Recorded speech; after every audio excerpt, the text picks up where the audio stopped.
வழி தெரியாம இருட்டுல முழிக்கிறனும் மேல இருந்து கண்ணுக்கு தெரியாத ஒரு கையை பிடிச்சு அப்படியே கூட்டிட்டு போகும். அப்ப என்ன ரசிகர்கள் ஒருத்தரும் தீப்பந்தமா எழுந்து எனக்கு வெளிச்சம் காட்டணும்.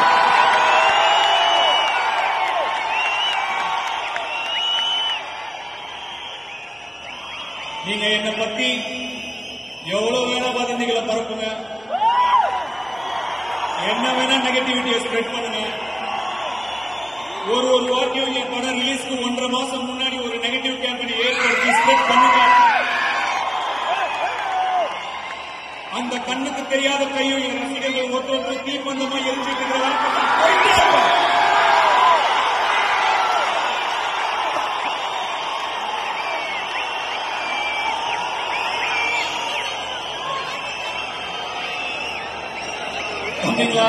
கொஞ்சம் தள்ளி போய் விளையாடுங்க ராஜா.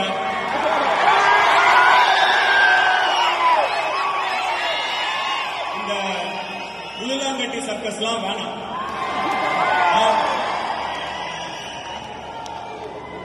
இங்க இருக்கிறவங்க எல்லாம் என் ரசிகர்கள் மட்டும் கிடையாது, 23 வருஷமா என் கூடயே வந்த என் கம்பெனியன்ஸ், என்னுடைய வழித்துணை. நீங்க சும்மா ஒரு 4 வதந்தியை பரப்பி இத காலி பண்ணிடணும்னு நினைச்சா அதை விட முட்டாள்தனம் எதுவுமே கிடையாது. ஒரு செங்கலை கூட ஆட்ட முடியாது.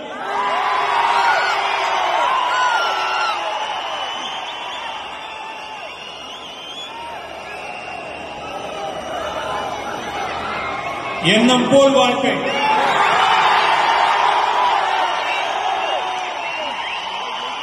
எண்ணம் போல்தான் வாழ்க்கை. உங்களுக்குங்கிறத யாரும் எடுத்துக்க முடியாது,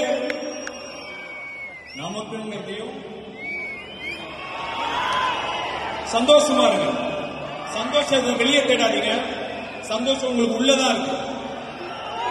happiness is a choice, it's inside you. நான் ஒருவேளை சாப்பாடு வக்கையில்லாம இருந்திருக்கேன், இப்போ ஒரு நல்ல நிலைமையில இருக்கேன். எந்த நிலைமையில இருந்தாலும் நான் சந்தோஷமா தான் இருப்பேன். ஏன்னா சந்தோஷத்தை எப்பயுமே வெளியே தேடுறது கிடையாது, உள்ளதான் தேடும். சந்தோஷம் நிம்மதிக்கு மேல வாழ்க்கையில எதுவுமே முக்கியம் இல்லை. ரொம்ப கொடுத்து வச்சிருக்கணும். இவ்வளவு வருஷமா இவ்வளவு எல்லாரும் பேசும்போது அதை தாண்டி எனக்காக நீங்க எல்லாம் இருக்கீங்கல்ல,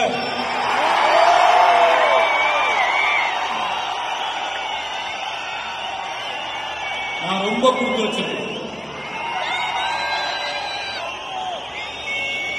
எல்லாம் நிறைய இடத்துல இருந்து, நிறைய ஊர்ல இருந்து 330 நாளுக்கு அப்புறம் இங்க வந்திருக்கீங்க. பத்திரமா வீட்டுக்கு போய் சேருங்க. பைக்ல ஃபாலோ பண்ணாதீங்க, நான் என்கரேஜ் பண்ண மாட்டேன். உங்க சந்தோஷத்தை விட உங்க சேஃப்டி எனக்கு முக்கியம். எல்லாரும் பத்திரமா வீட்டுக்கு போங்க.